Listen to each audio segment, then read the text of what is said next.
So as I told you, we'll first focus on Boolean algebra. Boolean algebra போறதுக்கு முன்னாடி I have listed you certain logic gates. So இதெல்லாம் தான் ரொம்ப use பண்ற logic gates. இருக்கிற logic gates இவ்வளவுதான். இது வந்து இந்த 4 எல்லாருக்கும் தெரியும். NOT gate, AND gate, OR gate, exclusive ORலாம் தெரியும் இல்லைங்களா? ஸோ இதை பற்றியும் we are going to see in our next slide. Before that, you need to look into this 3 gates, which is what to say, the combinations of the above gates. So NANDல வந்து நீங்க என்ன combine பண்றீங்க, AND கேட்டும் NOT கேட்டும் compare பண்றீங்க. So அதே மாதிரி NORல வந்து OR கேட்டும் NOT கேட்டும் கம்பைன் பண்றீங்க. ஸோ NOT கேட்டை இன்வெர்டர்னு கூட சொல்லலாம். So that's how they are combining this. So first will start with our OR gate. OR கேட்டையே வந்து எவ்வளோ விதமாக நம்மளால ரெப்ரசென்ட் பண்ண முடியும் அப்படின்னு பார்த்தீங்கன்னா, ஃபர்ஸ்ட் வந்து அதனோட simple, this is you should know the simple. அதுக்கப்புறம் அதனோட ஃபங்க்ஷனாலிட்டி.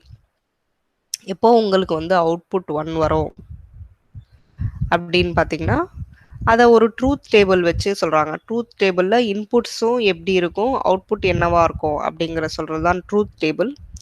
So truth table பொறுத்த வரைக்கும் you can see when your output is 1, right? So only when either of your A or B and both A and B are 1, you'll get the output as 1, right? So அதையே வந்து ஒரு timing diagram representation வழியா கூட பண்ணலாம், right? இதுதான் timing diagram. So இந்த timing டயக்ராமில் உங்கள் ஏ வந்து ஒரு it is like a pulse. Similarly பியும் ஒரு பல்ஸ் வழியாக நீங்கள் கொடுக்கும்போது ரெண்டுத்தினோட ஃப்ரீக்வன்சியும் வெவ்வேறு ஃப்ரீக்வன்சியாக இருக்குது, right? So when your frequencies are different, okay, for both A and B, how will your output B?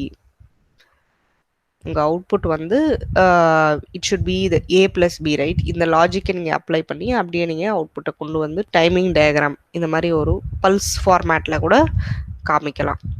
So the similar thing for AND gate. AND கேட்லேயும் the logic is both A and B has to be 1. அப்போ தான் வந்து so you can represent a gate through these many formats. So idhula we are learning things. See, we are learning what is the symbol or a symbol valiyaga you can represent one thing. You can give the same diagrammatic representation with a tabular column representation valiyavum or gate வந்து நம்மளால சொல்ல முடியும். Not just tabular column, you can use a timing diagram as well. So these are the ways you can represent the same thing. This is a 3 input gate. 3 input gate கொடுத்தாலும் நீங்க பாத்தீங்கன்னா 3 1 வந்தா தான் 1 வரா மாதிரி பார்த்திருக்கோம். So that's all about